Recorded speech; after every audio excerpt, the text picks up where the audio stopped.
Hi நண்பர்களே, வணக்கம். எல்லோரும் எப்படி இருக்கீங்க? நல்லா இருக்கீங்களா? என்ன பாருங்கள், நம்ம இப்போ எங்கே நிற்கிறோன்னா, நம்ம வீட்டு பக்கத்தில் இது புருத்து சக்கை நட்டுருக்காங்க. என்ன பாருங்கள், அதை பார்ப்போம். என்ன பாருங்கள்,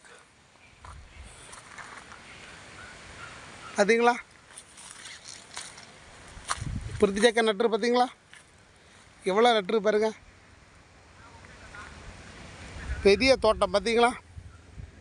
இதுதான் பிருத்தி சக்கை நட்டு பாருங்கள். இந்த இது எப்படின்னா, இப்போ இது நட்டு 3 மாதம் ஆச்சு பாருங்கள். இன்னும் ஒரு 4 மாதத்தில் இன்னும் 3 மாதம் ஆச்சு. இன்னும் 3 மாதத்தில் இதை காய் காய்க்கும் பாருங்கள். இந்த பாருங்கள், வளர்ந்துருக்கு பாருங்கள் செடி. இன்னும் 3 மாதத்தில் இது காய் காய்க்கும். மொத்தம் 6 மாதம் பயிர் தான் இது. 6-7 மாதத்தில் பயிர் விடும். பார்த்தீங்களா? இதான் செடி பாருங்கள், சூப்பராக. இந்த வீடியோ பிடிச்சா லைக் பண்ணுங்கள், ஷேர் பண்ணுங்கள், கமெண்ட் பண்ணுங்கள். இன்னும் உங்களுக்கு